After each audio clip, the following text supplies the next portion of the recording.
오늘 사도신경 6번째 시간으로 교회와 성도에 대해서 함께 말씀을 좀 나누고자 합니다.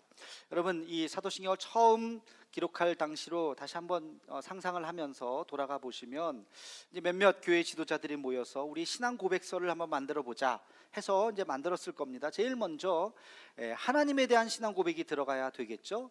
우리 하나님은 삼위일체 하나님이시니까 성부에 대한 신앙 고백, 성자에 대한 신앙 고백, 그리고 성령에 대한 신앙 고백, 하나님에 대한 신앙 고백을 기록했어요. 자, 그 다음에 어떤 신앙 고백이 나와야 할까요? 그 다음으로 중요한 하나님에 대한 신앙 고백 다음으로 중요한 우리의 믿음의 고백이 뭐가 되겠습니까? 뭘까요? 바로 교회에 대한 고백입니다. 교회. 그러니까 그 다음에 거룩한 공교회와 성령을 믿사오며 거룩한 공교회와라고 하는 교회에 대한 신앙 고백을 하게 되는 것이죠. 그냥 교회면 교회지 공교회는 또 뭐냐? 공교회. 그럼 공교회가 뭐냐고 생각을 해본다면 공교회 반대가 뭘까요? 사교회? 사교회가 아니라 개교회입니다. 개교회. 공교회와 개교회가 있어요. 이 개념을 이해하기 위해서는 신학적으로 보이는 교회와 보이지 않는 교회를 여러분이 아셔야 돼요. 자, 보이는 교회는 뭘까요? 우리 눈에 볼 수 있는 교회예요. 여러분, 대도교회 볼 수 있어요, 없어요? 그래도 볼 수 있죠. 건물이 보이죠, 그렇죠? 건물. 자, 그런데 볼 수 없는 교회가 있다고요. 예를 들면 한국교회. 한국교회가 눈에 보여요? 눈에 안 보이죠, 그렇죠? 한국교회 있어요, 없어요? 한국교회는 존재합니다. 한국에 있는 모든 교회겠죠. 그런데 눈에 볼 수는 없어요. 우리의 관념적으로만 있는 교회예요. 눈에 보이지 않는 교회. 세계교회 있어요, 없어요? 있어요. 세계 예수님을 구주로 고백하는 모든 교회들, 그 교회들이 있어요. 눈에 보이지 않아요. 자, 그건 그렇고 여러분, 이 공교회라고 하는 거, 공교회를 믿는다고 하는 것이 뭘까? 325년, 이제 313년 기독교를 공인하고 나서 첫 번째 큰 회의가 열렸다 그랬어요. 니케아 회의. 거기에서 지금 거룩한 공교회를 믿사오며 라고 하는 말 앞에 공교회는 어떤 교회가 되어야 하느냐, 4개의 수식어를 집어넣습니다. 그래서 교회란 4가지의 의미가 있어야 된다. 이 4가지의 이것을 교회의 속성이라고 이야기해요. 그 4가지가 뭐냐? 교회는 하나여야 하고, 두 번째 교회는 거룩해야 하고, 세 번째 교회는 보편적이 되어야 하고, 네 번째 교회는 사도성이 있어야 된다. 이 4가지를 이야기합니다. 여러분, 이것이 바로 공교회의 특징입니다. 복습을 한번 해보죠. 교회가 하나가 되어야 한다는 것이 뭐냐? 에베소서 4장 오늘 본문 중에 5절과 6절 말씀만 함께 같이 읽겠습니다. 시작.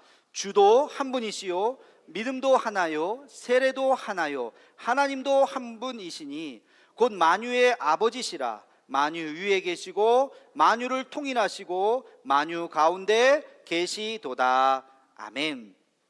주님도 한 분이시고 교회도 하나라는 거예요. 아니, 교회가 하나가 아니잖아요. 교회가 수십 개 수백 개이잖아요. 근데 뭐가 하나란 얘기냐? 그 개교회는 수십 개 수백 개지만 교회라고 하는 것이 하나의 연합체로 하나가 되어야 한다는 것입니다. 그러니까 교회는 서로 영적으로 하나로 뭉쳐 있어야 된다는 것이에요. 그래서 우리는 우리 교회만이 아니라 하나님의 모든 교회를 위해서 우리는 기도하고 염려하고 함께 같이 중보해야 된다는 것입니다. 코로나 때문에 교회가 많이 어려워졌어요. 여러분들도 대충 아시겠지만 많은 교회들이 어려워졌고, 그 중에서도 작은 교회들, 특히 월세를 내는 새빵살이 교회들 있잖아요. 의외로 굉장히 많습니다. 그런 교회들이 사람들은 모이지 않으니까 헌금을 잘 못하잖아요. 또 교회가 어르신들이 많은 교회들이 또 많단 말이에요. 그러니까 어르신들은 계좌 이체해가지고 뭐 헌금을 하고 이런 것들이 또 어려워요. 그래서 그래도 괜찮은 교회는 예산이 마이너스 30%, 어려운 교회는 마이너스 50%, 70%까지. 실제로 지금 문 닫는 교회도 있고, 많은 사람들이 예상을 하기, 이 코로나가 이제 한 1년, 2년 정도 있다가 지나가게 되면 한국 교회의 최소한 10%가 문을 닫을 것이다. 저는 안타깝지만 그럴 수 있다고 생각해요. 굉장히 지금 어려운 시기를 우리가 살아가고 있는데, 그래서 총회에서도 우리 교단별로 작은 교회 돕기 뭐 이런 것들을 해요. 노회에서도 우리 시찰도 28개 교회가 있는데 그중에 15개 교회 정도가 굉장히 어렵습니다. 그래서 우리가 이렇게 돈을 좀 모아서 우리 시찰해서 좀 지원도 해주고 그런 일이 있었습니다. 여러분, 저도 한 번도 가보지 않은 교회도 있어요. 그냥. 그러나 우리가 지원해 주는 게 당연해요? 당연하지 않아요? 한 번도 본 적도 없고 가본 적도 없고 그냥 서류상으로 이름만 있었던 교회지만 우리가 도와주는 게 당연해요? 당연하지 않아요? 당연한 거예요. 우리는 같은 교회이기 때문에, 같이 하나님 나라를 위해서 같이 힘쓰기 때문에 교단이 달라도 도와줄진데 우리 안에서 어려운 교회들 도와주는 것은 지극히 당연한 것입니다. 왜? 교회는 공교회이기 때문에. 가끔 언론에서 보면 어느 한 교회가 뭐 잘못을 하고 그래서 그 교회에 막 욕을 하면서 한국 교회를 막 욕해요. 그죠? 마음이 아프죠. 아니, 그 교회가 잘못했는데 왜 우리가 욕을 먹어? 하는 마음이 들지만 어쩌면 억울하지만 어쩌면 당연한 거예요. 왜? 교회는 하나이기 때문에, 공교회이기 때문에 어떤 교회가 잘못하면 그래, 우리 탓이지, 우리 잘못이지. 그래서 우리 한국 교회를 위해서 우리가 함께 같이 가슴 아파하면서 기도해야 되는 것입니다. 이게 하나라는 거예요. 우리 교회만 잘 돼서는 안 돼요. 우리가 함께 같이 이웃들이 다 잘 되고, 이 지역의 교회만 잘 돼서는 안 돼요. 우리 한국 교회가 잘 돼야 되고, 우리나라 교회만 잘 돼서는 안 돼요. 전 세계의 교회가 함께 같이 잘 돼야 되는 것, 이것이 우리 마음속에 있어야 되고, 이것이 우리가 신앙 고백하는 바로 하나의 교회라고 하는 의미인 것입니다. 이것을 꼭 잊지 않는 우리가 되기를 주의 이름으로 축원합니다. 두 번째, 교회는 거룩한 교회가 되어야 된다고 이야기합니다. 거룩한 교회. 교회는 반드시 거룩함을 추구해야 돼요. 우리가 점점 나아갈 방향이 어디냐? 점점 더 교회가 거룩해져야 된다는 것입니다. 우리 레위기 19장 2절 말씀을 함께 같이 읽어보겠습니다. 시작. 너는 이스라엘 자손의 온 회중에게 말하여 이르라. 너희는 거룩하라. 이는 나 여호와 너희의 하나님이 거룩함이니라. 아멘. 거룩함은 우리 개인에게 주신 명령이기도 하지만 우리 전체, 우리 공동체에게 주신 말씀이기도 합니다. 여러분, 거룩함이 뭐죠? 순결하고 아주 순백의 어떤 그런 것을 우리가 생각하지만, 원어적인 의미에서 이 거룩하다라고 하는 것은 구별된다고 하는 것을 이야기합니다. 교회는 세상 속에 있어요. 우리 교회도 주소가 있어요. 그렇죠? 그 주소가 있다고 하는 것은 이 세상 속에 있다는 것입니다. 그러나 교회는 세상과 구별되는 것입니다. 세상을 지배하는 것은 세상 법이에요. 교회를 지배하는 건 뭘까요? 교회 법입니다. 하나님의 법입니다. 우리는 세상 가운데 있지만 하나님의 법의 통치를 받는 곳이 바로 우리 교회인 것입니다. 그래서 하나님의 법과 세상의 법이 충돌할 때 여러분, 무엇을 선택해야 될까요? 뭘 선택해야 될까요? 고민되세요? 네, 하나님의 법을 선택해야죠. 우리 일제시대에 그런 예가 있었잖아요. 일본에서 신사참배를 무조건 해야 된다. 교회도 해야 된다. 근데 교회에서는 어떤 법이 있어요? 우상 숭배를 하면 안 되잖아요. 신사참배가 우상이 숭배냐 아니냐 논쟁이 있었어요. 우상 숭배다. 자, 그러면 해야 돼요, 안 해야 돼요? 해야 돼요, 안 해야 돼요? 안 해야 되죠. 안 해야 되죠. 그러나 우리 교단도 그렇고 많은 한국 교회가 굴복했죠. 그것이 한국 교회의 가장 큰 오점으로 남아있죠. 교회가 신사참배를 결의를 했습니다. 그래서 그 우상 앞에 머리를 숙이고, 그 나름대로 변명은 있어요. 그렇지 않으면 교회가 닫아지니까, 교회를 폐쇄시켜 버리니까 그래도 한 5초 10초 이렇게 하고, 그리고 나서 우리가 마음껏 예배 드리는 것이 그게 더 낫지 않느냐라고 타협은 했지만, 그러나 그것은 잘못된 결의죠. 세상의 법과 하나님의 법이 만약에 충돌한다면 그럴 일은 없어야 되겠지만, 그렇다면 우리는 주저하지 말고 하나님의 법을 우리는 선택해야 할 줄로 믿습니다. 여러분, 한국 교회 위기 이런 얘기 많이 하는데 한국 교회 위기를 그냥 한마디로 딱 정리하면 이거예요. 뭐냐? 세상의 법이 교회 안에 들어오는 거예요. 이것을 세속화라고 이야기합니다. 세상의 법이, 세상의 흐름이 있어요. 좋은 것도 있고 나쁜 것도 있어요. 그래서 우리는 선별해야 돼요. 세상의 변화에 적응하고 함께 같이 발맞춰 가야 되는 것도 필요하지만, 그러나 세상의 법이 다 좋은 게 아니거든요. 분별해야 되고 걸러내야 될 것이 있거든요. 하나님의 법의 기준에서 이것은 잘못됐다 그러면 우리가 막아야 되는데, 그것이 분별력 없이 그냥 교회 안에 그냥 밀려 들어오는 이 세속화, 이것이 교회의 위기인 것입니다. 교회의 사명은 뭘까요? 세상에 물들지 않고 오히려 세상을 변화시키는, 병들어가고 있는 이 세상을 치유하는 그런 교회가 되어야 할 줄로 믿습니다. 이것이 거룩한 교회예요. 교회는 시대가 바뀌어도 점점 더 거룩해져야 되고 세상과 구별되는, 그러나 세상을 변화시키는 영향력 있는 교회가 되어야 할 줄로 믿습니다. 세 번째, 교회는 어떤 교회냐? 보편적 교회라 그랬어요. 하나의 교회라고 하는 것은 교회가 하나로 연합해야 된다는 의미고, 보편적 교회라고 하는 것은 교회 안에서 차별이 없는, 교회 안에서 모두가 다 평등한 교회를 만들어야 한다는 것입니다. 여러분, 갈라디아서 3장 28절 말씀을 함께 같이 읽어보겠습니다. 시작. 너희는 유대인이나 헬라인이나 종이나 자유인이나 남자나 여자나 다 그리스도 예수 안에서 하나이니라. 아멘. 이거 누가 한 말이에요? 사도 바울이, 갈라디아서 사도 바울이 썼죠. 언제 했어요? 2000년 전에. 여러분, 그냥 우리는 뭐 그냥 이런 말 했나 보다 하고 쓱 지나가지만, 그 당시로 돌아가서 한번 생각해 보세요. 이 말은 너무너무 충격적인, 파격적인 말이에요. 아마 이 말을 읽었던 그 당시의 사람들이 놀래 자빠졌을 거예요. 여러분 생각해 보세요. 너희는 유대인이나 헬라인이나 하나다. 유대인들이 생각할 때 헬라인들은요, 이방인들이죠. 이방인들은요, 지옥의 불쏘시개의 감이에요. 하나님이 버린 자식들이고 쟤네가 왜 사는지도 모르고 벌레 같은 종족이라고 생각했어요. 그게 유대인들의 선민의식이었어요. 그래서 이방인들은 인간 취급도 안 했던, 자기들도 별것도 아니지만 그랬던 게 유대인들의 자존심이었거든요. 근데 바울은 뭐라 그래요? 유대인이나 헬라인이나 같다. 그 다음, 종이나 자유인이나 하나다.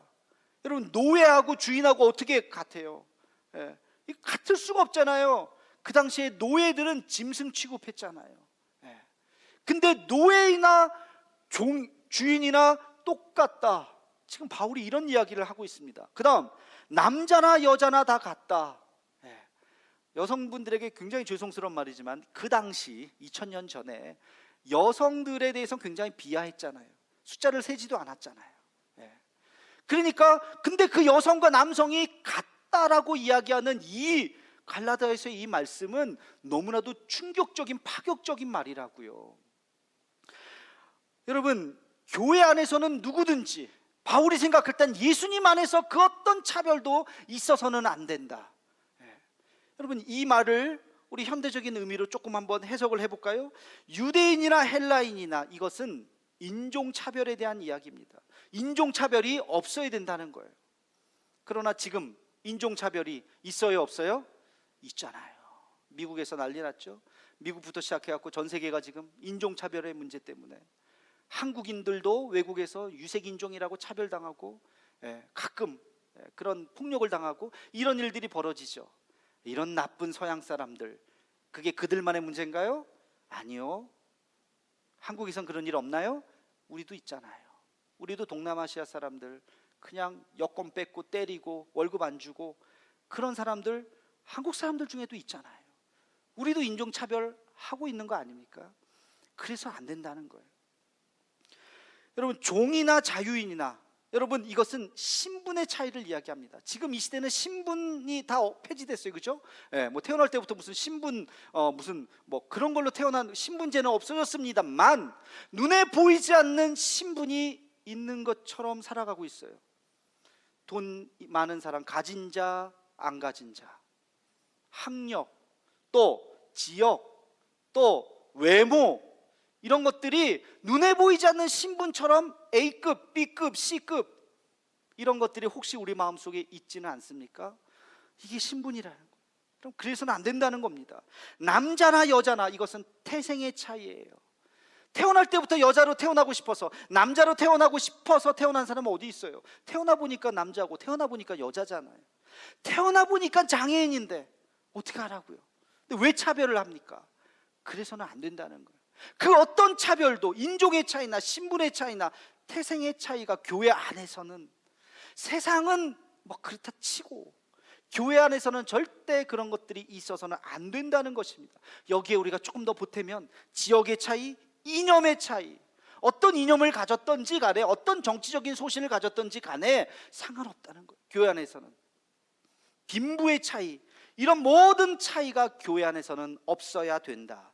교회 안에서는 누구도 특권을 가져서는 안 되는 것입니다. 차별을 해서는 안 됩니다. 차이는 있겠죠. 키가 큰 사람, 작은 사람, 차이는 있겠죠. 차이에 따른 뭐가 있어야 될까요? 서로의 배려가 있어야 되는 것이죠. 이것이 교회의 보편성이라고 하는 것을 잊지 말고, 우리 교회도 하나님 안에서 누구든지 하나가 될 수 있는 교회가 되기를 주의 이름으로 축원합니다. 네 번째 특징은 사도적 교회라고 그랬어요. 여러분, 사도적이라고 하는 것은 복음을 이어받아서 복음을 전하는, 이게 사도성이라는 거예요.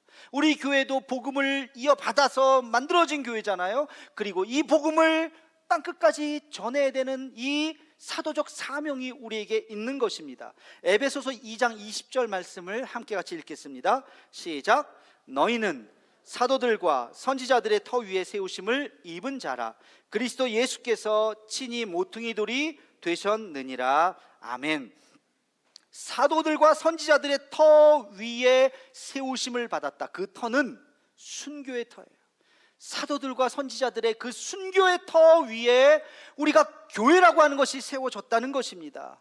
여러분, 복음 전하는 것은 쉬운 것이 아니에요. 고난과 역경과 심지어는 자기 목숨까지도 던져야 하는 고통과 어려움이 있습니다. 그래서 복음이 여기까지 온 것이고, 앞으로도 이런 사도성을 가지고 우리가 복음을 전해야 되는 것입니다. 이런 어려운 시기에서 그러나 우리는 포기해서는 안 될 것이 복음 전도라는 거예요. 그냥 두 손 놓고 에이 뭐 할 수 없지, 뭐 시대만 탓할 문제가 아니라, 우리는 더 기도하면서 이 문제를 어떻게 해결할고 이 시대에 어떻게 복음을 전해야 될 것인가, 우리는 더 고민하고 하나님 앞에 지혜를 구해야 되는 것입니다. 여러분, 복음 전도의 원칙 뭔지 아세요? 복음은 전도하고, 여러분, 전도하는 것은 무슨 선물로 전도하는 게 아니잖아요. 뭐예요? 사랑으로 하는 거잖아요. 우리 마음으로 하는 거잖아요. 그 원칙을 잃어버리지 말고, 어떻게 하면 우리의 진심을, 예수 믿으면 정말 좋다고 하는 이 진심을 이 시대에 전할 것인가, 이 고민이 저와 여러분에게, 이 시대에 우리에게 있는 것입니다. 여러분, 시대가 바뀌었어도 복음 전도하는 이 사명을 잃어버려서는 안 돼요. 이 사명을 놓는 순간 더 이상 우리는 교회가 아닌 것입니다. 교회는 사도성이 있다. 그 어떤 어려운 순간도 지금까지 복음을 전하면서 2000년 동안 여기까지 흘러왔고, 이런 시대라 할지라도 우리는 지혜를 짜내서 더 선한 방법으로 복음을 전해야 한다. 여러분, 이것을 우리가 명심하는 우리가 되기를 주의 이름으로 축원합니다. 교회에는 이런 네 가지의 속성이 있어요. 이 네 가지 속성 중에 그 어떤 것이라도 소홀히 한다면 더 이상 우리는 교회가 아니라고 하는 것이에요. 자, 그런데 여러분, 교회는 뭐가 있냐면, 교회 안에는 누가 있어요? 사람들이 있죠. 그 사람들을 뭐라고 그럽니까? 성도라 그러죠. 그렇죠? 거룩한, 예수님을 믿는 거룩한 성도들이 있습니다. 그런데 이 성도와 성도 사이에 뭐가 있어요? 오늘 고백에 뭐라고 있습니까? 성도가 서로 교통하는 것과, 이 교통이라고 하는 단어가 나와요. 교회 안에 성도가 있는데 그냥 모였다 흩어지는 것이 아니라 성도와 성도 사이에 서로 교통해야 된다는 것입니다. 제가 야구장 비유 가끔 들죠. 축구 시작하기 전에, 야구 시작하기 전에 옆에 있는 사람한테 안녕하세요, 저 포항에서 온 누구입니다, 반갑습니다. 이쪽에 있는 사람은 안녕하세요, 반갑습니다. 그리고 야구 구경 보는 사람이 있어요? 만약에 누가 그러면 이 사람 누구야? 약간 정신 이상한 거 아니야? 아마 그럴 거예요. 서로 몰라요. 뭐 몰라도 아무 상관없어요. 혼자 와 열광하고 끝나면 그냥 가는 거예요. 그게 야구장의 관객이죠. 그러나 교회는 그래서는 안 된다는 거예요. 성도가 성도 사이에 뭐라고요? 뭐가 있어야 된다고요? 교통함이 있어야 된다는 거예요. 이 교통함이라고 하는 것이 코이노니아예요. 우리 안에는 서로 코이노니아가 있어야 되는 거예요. 코이노니아가 뭐냐? 친교와 사귐입니다. 이름만 아는 정도가 아니에요. 가족관계만 아는 정도가 아니에요. 이 사람이 어떤 마음을 갖고 있는지, 어떤 고민이 있는지, 어떤 어려움이 있는지 서로를 위해서 기도해주고 눈물 흘려줄 수 있는 것, 이게 사귐이라고요. 코이노니아라고 하는 이 단어에는 동반자라고 하는 의미가 있습니다. 동반자. 동반자는 뭐예요? 함께 살아가는 사람들이에요. 초대교회를 보세요. 그들의 모든 소유를 함께 같이 나누면서 한 가족같이 살았습니다. 그래서 교회에서 쓰는 용어가 있잖아요. 교회에서 뭐라 그래요? 형제님, 자매님. 형제 자매는 어디서 쓰는 말입니까? 집에서 쓰는 단어예요. 가족에서 쓰는 말이에요. 예. 그래서 이 형제 자매라고 하는 말을 교회에서 쓰는 거, 우리는 한 믿음의 가족입니다. 예. 이 용어의 의미가 뭐예요? 가족이라는 거. 우리는 한 가족이다. 한 가족이다. 가족은 따뜻해야 되죠. 사랑해야 되죠. 품어야 되죠. 그게 교통함이라는 거예요. 여러분, 히틀러를 아시죠? 히틀러 좋은 사람이에요? 나쁜 사람이에요? 나쁜 사람이죠. 2차 세계대전을 일으켰어요. 그리고 유대인을 600만 명이나 죽게 만든 사람이에요. 아주 악의 화신이죠. 어떤 사람이 연구를 했습니다. 이 히틀러가 이 사탄이 태어난 거 아니야? 태어날 때부터 이 사람은 아주 그냥 못된 사람 아니야? 그의 전기를 추적해 가다가 놀라운 사실을 발견했습니다. 그게 뭐냐? 그가 어렸을 때부터 매우 불행하게 자랐다는 거예요. 열 몇 살 때, 10대 초반에 부모님을 다 잃어버렸어요. 다 거절당하고 외면당하고 미움받고, 그리고 많은 사람들에게 멸시와 냉대를 받으면서 자랐어요. 시험에도 계속 떨어졌어요. 그러다 1차 세계대전이 나서 군인으로 갔다 왔어요.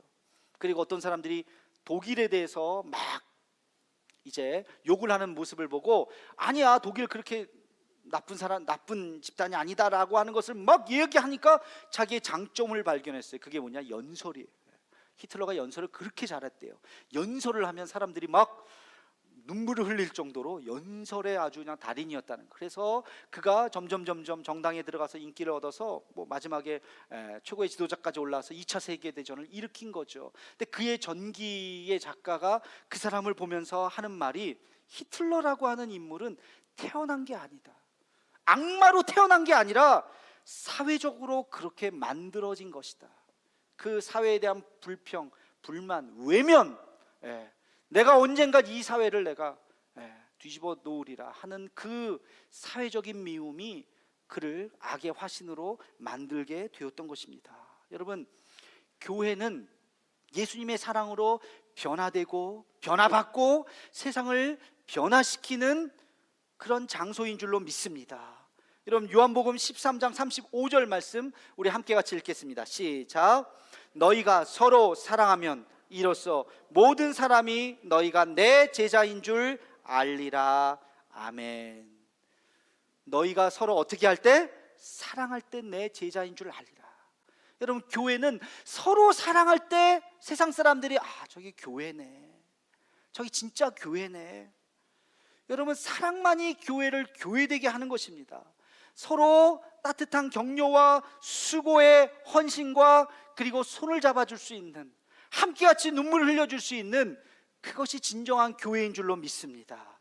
우리가 서로의 손을 잡아주고 아름다운 교회를 이루고, 이 신앙 고백 그냥 주문 외우듯이 그냥 외우는 고백이 아니라 정말 하나님 거룩한 교회를 믿고 성도의 아름다운 교제를 믿습니다.